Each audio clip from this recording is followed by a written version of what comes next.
Vor allem nach Urlaub, nach der Sommerzeit, nach den Sommerferien ist ein Wiedereinstieg ins Trompetespielen oft gar nicht so leicht, wie man sich das Ganze vorstellt. Man hat natürlich einen gewissen Stand vor dieser spielfreien Zeit gehabt und jetzt ist die Frage, wie starte ich jetzt wieder in dieses Trompetentraining, um möglichst schnell wieder Kraft, Ausdauer, Klang, Intonation etc. pp. Eben wieder aufzubauen.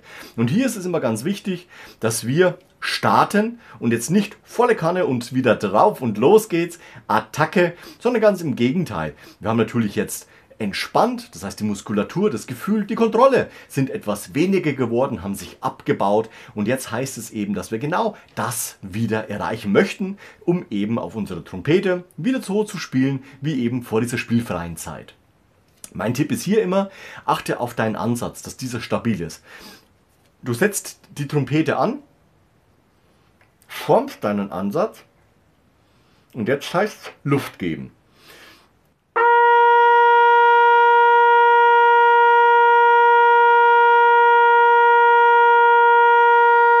Und mal hineinhören, hineinfühlen, was denn hier passiert. Du musst jetzt nicht auf dem C2 spielen, du kannst es auch wesentlich niedriger machen. Wenn das immer dein Startton ist, dann gerne auf deinem Startton beginnen. Und dann geht es eben in die Bewegung.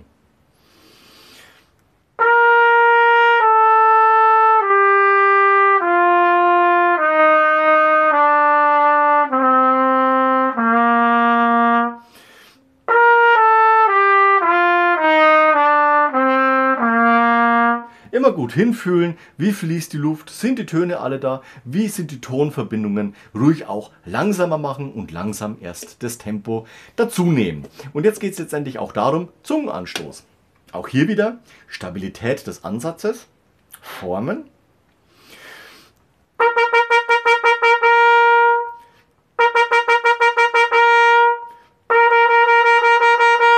Staccato, Tenuto im Wechsel, einfach mal checken, was klappt denn, was kommt nicht so gut und dann letztendlich auch.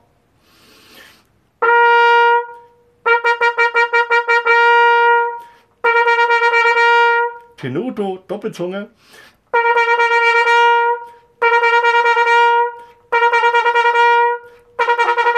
Und dann ein bisschen härter werden oder schneller werden. Immer Zeit nehmen. Jetzt einfach diese Punkte durcharbeiten und letztendlich dann ein gutes Gefühl wieder bekommen. Das ist das Ziel. Nicht Stück XY gleich wieder auspacken, sondern jetzt heißt es wieder reinkommen in dieses Prozedere des Übens. Wir gehen nach unten.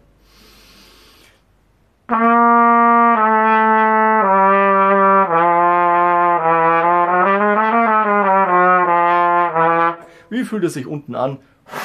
Kommt der Ton, wie spricht er an, wie klingt er, kracht's im Ton etc. pp. Solche Sachen. Sollte das der Fall sein? Zeitlupe.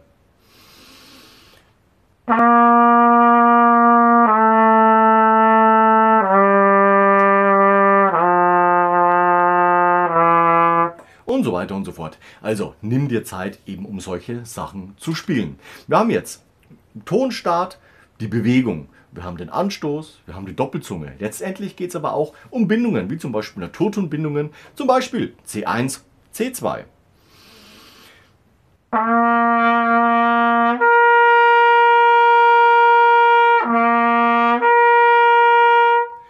Wie sind die Tonverbindungen hier? Okay, Halbton tiefer und so weiter und so fort. Und so kannst du deine Übungen, das sind ja alles Basic-Übungen, immer wieder zum Start deines Trompetenübens nehmen, um eben wieder Kontrolle, Gefühl etc. pp. Aufzubauen. Und dann geht es letztendlich auch darum, naja, ein paar Stücke zu spielen. Hast du Stücke mit Play-Along, mit CD und so weiter, rein spielen. Letztendlich geht es darum, dass man ja auch wieder Betriebsstunden eben auf die Lippen bekommt, damit sich der Ansatz dementsprechend wieder formen kann. Das Ganze passiert am besten vor deiner ersten Probe, damit du eben, wenn es dann ernst wird, in Anführungszeichen, wenn die erste Probe also kommt, du schon einigermaßen Gefühl hast, den Staub aus der Trompete gepustet hast etc. pp. Und dann geht eben wieder der Probenalltag, der Übealltag los und wir schaffen uns letztendlich dann für die Konzerte, die bestimmt dann wieder am Jahresende anstehen, auch wieder fit und gut Trompete spielen können. Ich wünsche dir viel Erfolg dabei, lass dir Zeit, geh ruhig an die Sache ran und du wirst sehen, innerhalb von 2 Wochen ist alles wieder tippitoppi und du kannst wieder spielen wie ein junger Gott auf deiner Trompete. Ich wünsche dir viel Spaß dabei. Schreib in die Kommentare, was du gerne wieder zum Restart in deinen Trompetenspielen nach Urlaub, nach Ferien etc. pp. machst. Ansonsten gerne noch ein Like und Abo da lassen. Bis nächste Woche. Ciao, euer Nico.